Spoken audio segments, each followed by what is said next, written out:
Okay, yeah, so you're all very welcome for today's webinar. Yeah, thank you so much for taking time to be here. Appreciate your presence here today. I want to thank our facilitator, Edward. Thank you so much for being here. We appreciate you. And yeah, without further ado, I'll just invite you to just introduce yourself, let us know a bit more about yourself, and yeah, and then just take us away. Okay, thank you so much. What I'll do is I will get my presentation up, and there's a bit of background about who I am and why I'm here. So if I can just share my screen. This presentation is about the benefits of outsourcing your HR. And this is perfect for SME business owners and their clients. Maybe you're an SME business owner who doesn't have any contracts, or their contracts are out of date, or there's a specific employee issue. So hopefully everybody can see my screen. Please do holler if you can't see my screen. Okay, so I'll start then. The benefits of outsourcing HR. My name's Edward Effiom, and I've worked in HR for the majority of my career. And at the early stages of my career, I really developed an interest for employment law. So I decided to take a career break to study to become a lawyer. Following law school, I decided to come back into HR. And then I worked for 2 large HR consultancies for 10 years. And at the start of the pandemic, I was working for a large HR consultancy, which provided a 24/7 advice line. And honestly, it really felt like I was working 24/7, giving advice about the furlough scheme, layoffs, redundancy, working from home, and employee well-being. And these were issues that we talked about in HR for many years, but it just came to the attention due to the pandemic. And it was actually the pandemic that made me reevaluate my own situation. I knew I still had a passion for HR, but I wanted to do it on my own terms. So I started my own business. And in the lockdown in March 2021, I founded Face-to-Face HR Streatham Hill. And the ethos of Face-to-Face HR is about providing a personalized, bespoke service rather than an advice line. Mm-hmm. So in terms of the HR problems for small businesses, first of all, it's the constantly changing employment law. I mean, there's new legislation that's coming into force next year. For example, there's new legislation on third-party harassment, and that extends the duty of employers to protect their employees from harassment from clients, customers, or suppliers. There's changes to flexible working. There's now unpaid carers leave that's going to be coming into force. And there's time off for parents whose babies need neonatal care.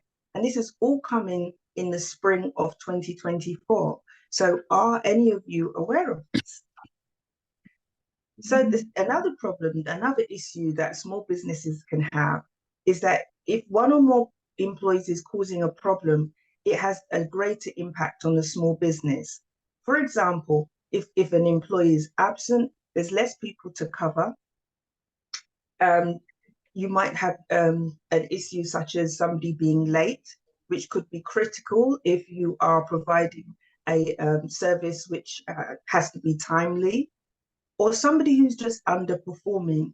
It's just magnified when you're in a small business environment. And in terms of contracts, sometimes small business owners don't even realize that they need to give their employees a contract. And a couple of years ago, it became UK legislation that you have to give a contract to a new employee by the end of the first day of employment. And not a lot of people know that.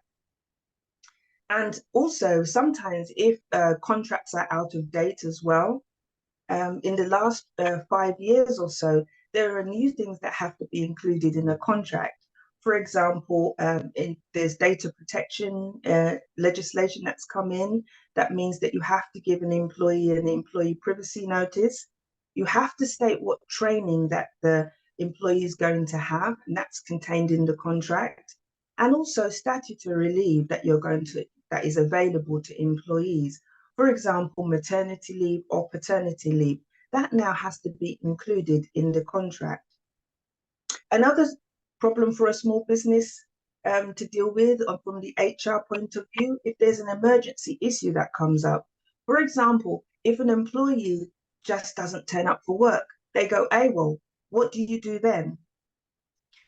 And lastly, when inconsistencies creep in, because a lot of businesses, when they're first forming startups, for example, they do things very informally. There's a lot of company discretion or the owner's discretion to do things, but that changes as the business grows. And it's the same for family-run businesses. It's okay when, it's a family-run business and it's just a few of you, but what happens when the business grows? The way that you were operating, it's no longer fit for purpose, and this can lead to inconsistencies creeping in.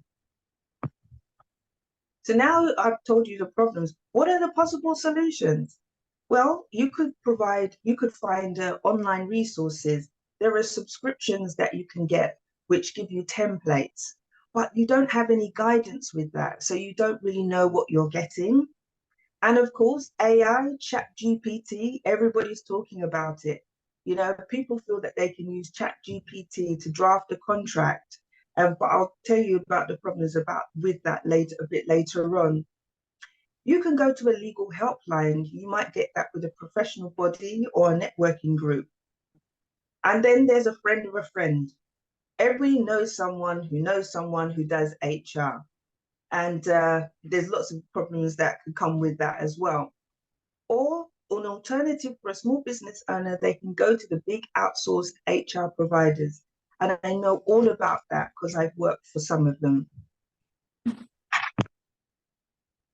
So what's the problem with these solutions? Well, you can't rely on accuracy. Going to a friend of a friend, that leads to Chinese whispers, where you're never quite sure whether you can rely on what the person says because they're not professionally qualified. And with ChatGPT, it's a fantastic resource. It really is. But the free version is only correct up until 2021. So if you use ChatGPT, this version, to draft a contract, some of the legislation is going to be out of date. For example, minimum wage changes every year. So if you use the free version of ChatGPT, you could end up putting an employee on the wrong national minimum wage rate. And then the advice is generic. When you go to these advice lines and all these professional bodies or these big HR consultancies, none of it is specifically tailored to your individual business as an SME because they have no personal understanding of the business. And a common frustration of SME business owners when they were calling up these 24/7 advice lines when I was working for them is that there's that inconsistency. You explain a story to one person and then they give you one point of view, and then you call up again and you get a different advisor and they tell you something different. And you have to explain the case again and again. And with these big providers, there's no ability or discretion to distinguish between business types and resources. For example, a small care home might need very different advice than a construction company. And with these big outsourced HR providers, they are overly restrictive and risk averse due to their insurance. They talk about tribunal insurance as being like a key benefit, but what it actually ends up doing is that you have to jump through all these hoops, and the advice isn't necessarily that commercial as a consequence, and this can delay processes, which can be costly for a small business owner. So what would be the difference in outsourcing to an independent HR consultant? Well, you'll have a dedicated HR consultant, somebody working within and with your business. For me personally, I visit my clients on a quarterly basis because, as we've learned, especially with the pandemic, things can change so quickly. Some of the bigger HR providers, they don't see their clients for a year or sometimes a number of years. And I find that visiting my client on a regular basis, you build a long-term relationship. You get to know the small business owner and the business, which means that clients are more likely to renew the contract with you. Because a lot of these big providers, they offer contracts with automatic renewals, and that doesn't make for building a long-term relationship because it feels forced. And because those bigger providers, they don't see the client as often, they don't understand the small businesses' issues and priorities. Mm-hmm. And the benefit of taking on an independent HR consultant is that you don't need to employ somebody on a full-time basis. I work flexibly as a dedicated HR consultant. I work giving ad hoc advice, or I can work on a specific project like recruitment through to redundancy, or I have a retainer, which means that for a monthly fee, my clients have access to me. And like I said, I visit them on a quarterly basis. And there are a number of other key features that I have through my retainer. So what I think is best that I do next is demonstrate the benefit of having an independent HR consultant when dealing with specific issues. So I'm going to take you through some case studies. The first case study I'm going to take you through is Dave.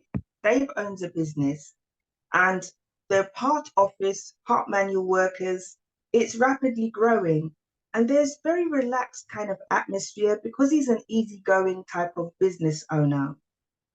And which is, it's great. It's a fun place to be. But he gets taken advantage of to a certain extent because he's so laid back.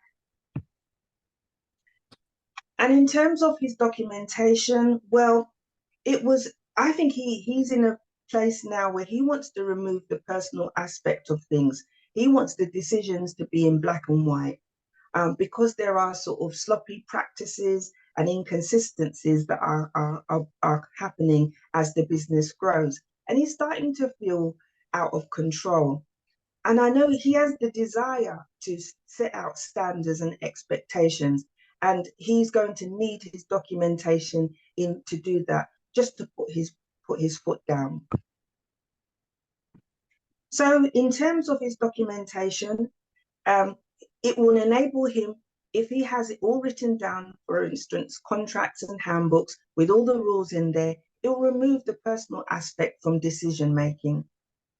And because of the nature of his business, he's got a great product or service, and he doesn't want employees to leave and go to his competitors, and so that they can reveal, ex-employees can reveal that special sauce or whatever makes his business unique. So I think a restrictive covenant is going to be important for him in his contracts to prevent his employees, ex-employees, moving to the competitors. And as his business grows, he's bidding for work for bigger companies, from public sector and charity. And they will definitely want to see certain policies in place. For example, equity, diversity and inclusion, modern slavery, anti-bribery and corruption. And what he wants from his documentation is for it to be just in plain English, and with plenty of guidance to support this. Because sometimes when solicitors draft contracts and handbooks, they use lots of legal jargon, and you need a lawyer to understand your employee handbook, which does defeat the purpose. It needs to be user-friendly for staff to adhere to it. So that's Dave. The next case study is Susan. Now, Susan, she runs a social enterprise. She's got 7 employees, and the majority of them are women and they're in their 30s and 40s. There's a very supportive but relaxed and committed environment due to the nature of the organization. So in terms of the contracts, they're out of date. They're not in line with current legislation. The particular concern for Susan is that because she's got a fairly new product that she's offering or service, she needs to ensure that she has some clauses around intellectual property so that the status of them is protected. And she doesn't want only lots of documentation. She's only got 7 staff. And very much the ethos with face-to-face HR is basically you don't need big handbooks or lots of documents, especially if you have a very small company. It's not really necessary. And by drafting the document and bespoking it to the organization, we can introduce that tone, the very friendly, we're all in this together tone, which is so important. And because of the demographic of her workforce, she wants to ensure that she has family-friendly policies in there, just in case these women want to go off on maternity leave. And as I mentioned earlier, there's lots of new family-friendly legislation that's coming into force next year. So it would be important for her to have somebody who is on top of that and will be able to amend her employee handbook as and when that legislation comes into force. So a third case study, Keith and Barbara. They have a manufacturing and design company, and they've got 15 employees, but they're growing. And the majority, for some reason, I'm not sure why, the majority are males, and it's mainly manual work that they do. So in terms of their documents, I mean, their absence reporting procedures are so lax. Some people use WhatsApp to say they're not going to come in. Some people text, some people email. So things are so lax that they literally don't know whether they are coming or going. They've got health and safety concerns because people are not wearing the personal protective equipment. And so accidents are happening. And booking time off for holiday and medical appointments, it's random. One person does one thing, another does another thing. And they have, because of this relaxed approach, it's not really going to work for them as the company grows. They need to implement some office rules and have them laid out in writing. And also a performance management system needs to be introduced as the company has ambitious plans to grow, and they need everybody to be working towards the same goal. So what would be helpful for them is to implement policies and procedures, particularly around absence and taking time off. And I would advise that they implement Breathe HR, which is an HR information system. It's a cloud-based HR information system, which they can use to book holidays. And so they'll be able to track it. Case study 4 is Judy. Now she has worked in IT. She's got an IT company. It's a new sector and it's developing very quickly. She's got 20 employees at the moment, but it's going to grow very quickly and it's very niche what they do, and they have highly skilled professional staff. So in terms of their documentation, they don't want to be caught out by their quick growth. They want to establish more structures and put policies and procedures in place. And they need to benchmark it to ensure that they remain competitive with their competition out there, because it's a very new and competitive area that they're in. Because it's a tech company, they need a different style of handbook, which is creative, it's innovative, it's not off the shelf like some of those ones offered by the big HR outsourced providers. And because the staff work remotely, they do project work, and staff go to client sites, and sometimes they have to travel abroad. So they will need some documentation and rules about that as well. And because the new founder has limited work experience, So common sense may be lacking, and they need somebody who is going to come in and help them with their HR documentation, an HR professional who has some experience and can fill in the gaps for them.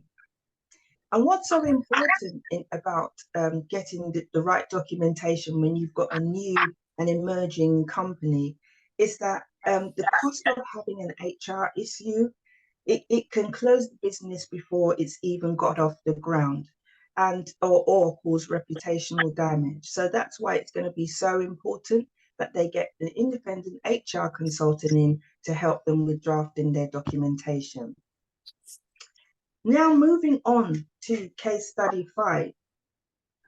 This is with Suzanne. She owns a company and she has an employee called Sade, and she's often late. She comes in late and she says, this is African time. And then she is very uncooperative. She takes a lot of time off, due to her children, time off for dependents, because she has 4 children. And she doesn't necessarily get on with her colleagues because they feel that she takes liberties and they have to pick up the slack when she's off. So it's also good to know about this situation is that she has had a record of taking other employers to a tribunal or leaving under difficult circumstances. She cites discrimination issues as the cause. And she's got a family friend, somebody who says he's her uncle, who says she studied law. So he gives her advice, but he's not as well informed as he thinks he is. Sade feels bullied by her manager and singled out. And every time her manager tries to take disciplinary action, she makes sure that she gets her uncle involved, and she peels every disciplinary attempt against her. And because she relies on her in-laws for childcare, this breaks down and she can't attend work. She doesn't really want to be there, but she needs the money. So how does a small business deal with this kind of situation? As an independent HR consultant, I would come in and I would try to have an informal discussion with all of the parties involved. I'd look at maybe perhaps changing her working hours if it doesn't suit her childcare needs. And I would perhaps offer mediation so that she can sit down with her line manager and iron out some of the issues that they may have, so that she doesn't feel bullied and that there's agreement with things going forward. And of course, if the informal route doesn't work, we could also go down the formal route, which means maybe taking disciplinary action. And from taking disciplinary action, you might be in a position then to have a without prejudice conversation. And that may lead to a settlement agreement where you provide her with a payment, and then she waives her rights to go to an employment tribunal. And we do that in the form of a settlement agreement. That might be an option, but I would strongly advise that you get advice by an HR professional or a lawyer before they would go down the settlement agreement route. So that's just one case study involving an employee. Now, the next case study I'm going to talk about is John. He owns a business and he's got an employee called Mike. So Mike, he's not a high performer, but he gets the job done. And he's been off sick, unfortunately, for 3 months continuously. Now, there's no short-term prospect of him returning to work, but his medical condition is unpredictable. At some stages, it seems to be getting better, then it's 2 steps back and it gets worse again. And if it continues, it will certainly turn into what we would classify as a disability at around the 6 months region. So with this particular organization, resources are tight due to the cost of living crisis. I mean, it's a not-for-profit organization, so there's not much in terms of finance. There's not a big team that can accommodate somebody who is off sick, and there's no opportunities for redeployment. but due to the specialist nature of their work, they need highly qualified staff to deal with their clients who value consistency. So how would I as an independent HR consultant advise this business? Well, I would advise them to get occupational health advice. And that would, with that medical advice, you'd be in a better position to find out what is his likely return to work. Is return to work likely at all? Or if he did return to work, could there be reasonable adjustment made to his job to enable him to do it? And if he cannot return to work, then we might move towards dismissing him due to capability. But again, this is only something I would advise you these steps only in consultation with an independent HR consultant. So hopefully these case studies show the value of having an outsourced independent HR consultant who can provide tailored made solutions to your business, and there's not that one size fits all approach. Now, that's the end of my presentation, but you can find me online. I'm on LinkedIn. And there's my details there. I'm also on Twitter. You can find me on Facebook, or you can contact me the old-fashioned way. There's my details, edward.fyoma@face2facehr.com, and there's my number. And please do get in touch, and I'll be looking forward to hear from you. In the meantime, I would be happy to take any questions.